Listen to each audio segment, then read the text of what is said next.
سورہ آل عمران کی آیت نمبر 117 کا آج درس سننے کی سعادت حاصل ہوگی۔ اس آیت کا پچھلی آیت سے تعلق یہ ہے کہ پہلی آیت میں فرمایا گیا تھا کہ کافروں کے مال اور اولاد آخرت میں انہیں اللہ کے عذاب سے نہ بچا سکیں گے۔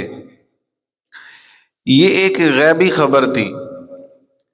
اب اس کا ایک عینی مشاہدہ بیان کیا جا رہا ہے، ایک پریکٹیکلی مثال بیان کی جا رہی ہے کہ جس سے عقل بھی اس کو قبول کرتی ہے کہ کافروں کے جو مال ہیں وہ آخرت میں انہیں کوئی فائدہ نہیں دیں گے۔ یہ ایک عینی مثال، عینی مشاہدہ اس کا بیان کیا جا رہا ہے۔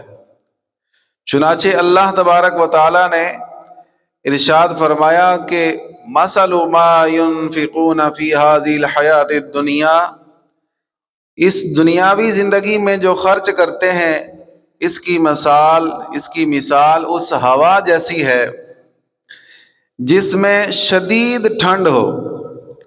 وہ ہوا کسی ایسی قوم کی کھیتی کو جا پہنچے جنہوں نے اپنی جانوں پر ظلم کیا ہو، تو وہ ہوا اس کھیتی کو ہلاک کر دے، اور اللہ نے ان پر ظلم نہیں کیا بلکہ وہ خود اپنی جانوں پر ظلم کرتے ہیں۔ اس کی تفسیر میں علماء فرماتے ہیں کہ اے مسلمانوں، خیال رکھو کہ کفار کے ان مالوں کی مثال جو وہ اسلام کے مقابلے میں یا حضور نبی رحمت صلی اللہ تعالی علیہ وآلہ وسلم کی مخالفت میں خرچ کرتے ہیں، وہ سرکار کی مخالفت میں اپنے مال خرچ کرنا بھی نیکی سمجھتے تھے، تو اس کے بارے میں فرمایا گیا یا جو وہ اپنی سوچ میں، اپنی دانست میں اچھی جگہ بت پرستی پر اپنے دینی پیشواؤں کی خدمت میں خرچ کرتے ہیں، یا وہ صدقات و خیرات جو وہ اپنی طرف سے نیکی سمجھ کے خرچ کرتے ہیں اور اس پر وہ ثواب کی امید رکھتے ہیں، فرمایا ان تمام جو خراجات ہیں، یہ جو تمام صدقات ہیں جن کو وہ نیکیاں سمجھتے ہیں، ان سب کی مثال یہ اس کھیت کی طرح ہے جو لہلہا رہا ہے، ہرا بھرا ہے۔ اس کھیت کی طرح ہے جو ہرا بھرا ہے، مالک اس کے دیکھ کے خوش ہو رہا ہے، اس کے پھل پھول سے وہ آس لگا کے بیٹھا ہے کہ جب یہ فصل مکمل تیار ہو جائے گی تو جناب اس کی اور اس کے سارے خاندانوں کی موجیں لگ جائیں گی، اور بلکہ اس کے نوکر چاکر بھی اس امید پر ہوتے ہیں کہ جب یہ کھیت تیار ہو جائے گا تو اس سے ہمیں اچھا پھل حاصل ہوگا، نفع حاصل ہوگا۔ مگر جس کا یہ کھیت تھا وہ شخص ظالم تھا، جس کا یہ کھیت تھا وہ شخص ظالم تھا، مشرک تھا، کافر تھا، جس سے رب تبارک و تعالی ناراض تھا، جس سے اللہ ناراض تھا۔ اب اس نے جو اپنے آپ پر ظلم کیا، اس ظلم کی وجہ سے اچانک اس پر ایسی ہوا آئی جس میں شدید ٹھنڈ تھی، یا سخت گرمی کی لو چلی جس کی وجہ سے اس کا کھیت برباد ہو گیا، نہ تو اس کے ہاتھ میں دانہ لگا نہ بھوسا، بلکہ ایسا ہو گیا کہ جیسے وہاں کوئی کھیت کا نام و نشان ہی نہیں تھا۔ اب اس کا کوئی اندازہ کیسے لگائے گا کہ یہاں کھیت بھی تھا؟ اب وہ اپنی اور اپنے بال بچوں، نوکروں چاکروں یا جانوروں کی بربادی پر ہاتھ ملتا رہ جائے گا۔ اب وہ سوچتا رہ جائے گا، پچھتاتا رہ جائے گا کہ انہیں کیسے پالے گا، مگر اب کف افسوس ملنے سے کچھ فائدہ حاصل نہیں ہوگا، کہ اس سے جو کھیت جو اس کا اجڑا ہے، یہ افسوس کرنے سے یہ کھیت دوبارہ ہرا بھرا نہیں ہو جائے گا، اور برباد شدہ مال واپس نہیں آ سکتا۔ ہم نے اللہ تبارک و تعالیٰ فرماتا ہے ہم نے ان پر ظلم نہیں کیا، بلکہ وہ کھیت والا خود ظالم تھا، ہمارا نافرمان تھا، اور ہمارا وہ بے وفا تھا جس کے گناہوں کے باعث اس پر یہ عذاب آیا۔ فرمایا ایسے ہی یہ جو کھیت والی مثال دی ہے، ایسے ہی کفار اپنے جائز یا ناجائز مقاصد میں مال خرچ کر کے آخرت میں ثواب کی امید رکھتے ہیں، جیسے کھیت کا مالک اس کے تیار ہونے پر نفع کی امید رکھتا ہے، ایسے ہی کافر اپنے مال خرچ کر کے آخرت میں ثواب کی امید رکھتے ہیں، مگر جب مر کر اللہ کی بارگاہ میں پہنچیں گے تو ان کو کوئی ثواب نہیں دیا جائے گا۔ گویا ان کے یہ خرچ و خیرات یہ ان کے کھیت ہیں جنہیں وہ ہرا بھرا سمجھتے ہوئے اس کو خرچ کرتے ہیں، پھر جب مرتے ہیں، یہ جو موت ہے یہ یوں سمجھ لے کہ یہ شدید ٹھنڈ والی ہوا ہے یا گرمی میں لو والی ہوا ہے، جب موت آتی ہے پھر وہ سارا کھیت ان کا برباد ہو جاتا ہے، پھر وہ آنکھیں کھلتی ہیں کہ ہائے ہم نے تو اسے برباد کر دیا، اور اس کی بربادی کے ذمہ دار بھی ہم خود ہی ہیں، اس کے ہلاک ہونے کے ذمہ دار بھی ہم خود ہی ہیں۔ تو جناب والا، اس لیے کبھی بھی رب کی بارگاہ میں اگر خرچ کرنا ہو تو ایسے خرچ کرو جیسے اس کو پسند ہے۔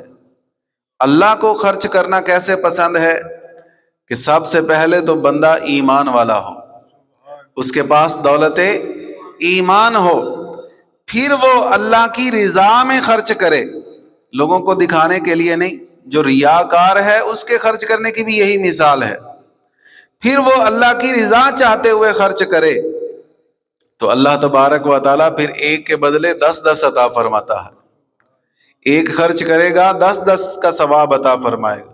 واللہ یضاعف لمن یشاء، اور اللہ جس کے لیے چاہے گا اس سے بھی زیادہ عطا فرمائے گا، لیکن کب؟ جب رب کی رضا میں ہم خرچ کریں گے۔ آج ہمارے خرچ کرنے کے انداز بھی عجیب و غریب ہو چکے ہیں کہ جہاں دین کا کوئی فائدہ ہی نہیں ہے ہم وہاں خرچ کرتے ہیں، جہاں دین کو کوئی بھی فائدہ نہیں پہنچ رہا۔ مثلا ہم جو ہے وہ سریلے نعت خانوں پر لاکھوں روپے خرچ کرتے ہیں۔ ہمارے علاقے میں چند دن پہلے ایک نعت خاں، مشہور نعت خاں آئے، لوگوں نے پانی کی طرح پیسہ بہایا، تو مجھے بتائیں دین کو کیا فائدہ ہوا؟ کچھ ہوا فائدہ؟ ہمارے مسلک کو کیا فائدہ ہوا؟ کوئی لوگ جو ہیں وہ سارا علاقہ نمازی بن گیا ہے کیا؟ کچھ بھی فائدہ نہیں ہوا۔ ہاں یہ ہے کہ وہ اپنی تجوریاں بھر کے یہاں سے لے گیا، اس کو فائدہ ہو گیا کہ اس کی جیبیں بھر گئی ہیں، لیکن دین اسلام کا کوئی فائدہ نہیں ہوا۔ دین اسلام کا کب فائدہ ہوگا؟ جب ہم اپنے علماء کو سٹینڈ کریں گے، علماء کے ساتھ کھڑے ہوں گے، کیونکہ دین تو علماء نے پھیلانا ہے، دین تو علماء نے سکھانا ہے۔ نعت خانوں کے بغیر دین کا گزارا ہو سکتا ہے، لیکن علماء کے بغیر ہمارا گزارا نہیں ہو سکتا۔ علماء کے بغیر ہم ایک منٹ بھی نہیں چل سکتے، ایک قدم بھی نہیں چل سکتے۔ علماء کی تو ہمیں جنت میں بھی ضرورت پڑے گی، یہ تو انبیاء کے وارث ہیں، تو ہمیں وہاں خرچ کرنے کا ذہن بنانا چاہیے کہ جہاں اللہ تعالیٰ کی رضا زیادہ حاصل ہو، جہاں رب کی رضا زیادہ حاصل ہو، وہاں ہمیں خرچ کرنے کا ذہن بنانا چاہیے۔ یہاں صوفیاء نے بھی ایک بڑی پیاری بات کی ہے۔ صوفیاء کرام فرماتے ہیں کہ ہر انسان کسان ہے۔ اللہ والوں کی تو اپنی شان ہے، ان کی اپنی سوچ ہوتی ہے۔ وہ کیا کہتے ہیں کہ ہر انسان کیا ہے؟ کسان ہے، فارمر ہے۔ اس کی زندگی یہ کھیت یا باغ ہے، اعمال اس کے پھل، اعمال اس کے کیا ہیں؟ پھل ہیں۔ موت کھیت کٹنے کا دن ہے۔ موت کیا ہے؟ کھیت ہے۔ تو آخرت ان پھلوں کے استعمال کا زمانہ ہے۔ جسے اللہ تبارک و تعالی ایمان پر موت نصیب کرے تو سمجھو کہ اس کی محنت حاصل ہو گئی اور اس کا کھیت بخیر و عافیت کٹ گیا۔ جیسے ایک شخص کے کھیت سے سینکڑوں فائدہ اٹھاتے ہیں، جانور بھی، فقیر بھی، بیپاری بھی اور عوام الناس بھی، ایسے ہی مومن کے اعمال کی کھیتی سے بہت سارے لوگ فائدہ اٹھائیں گے۔ جیسے معمولی کسان کی کھیتی ایک خاندان کو مفید مگر مربے والوں کی کھیتیاں ملک بھر کو فائدہ پہنچاتی ہیں، ایسے ہی معمولی مسلمان کے اعمال کی کھیتی ہے۔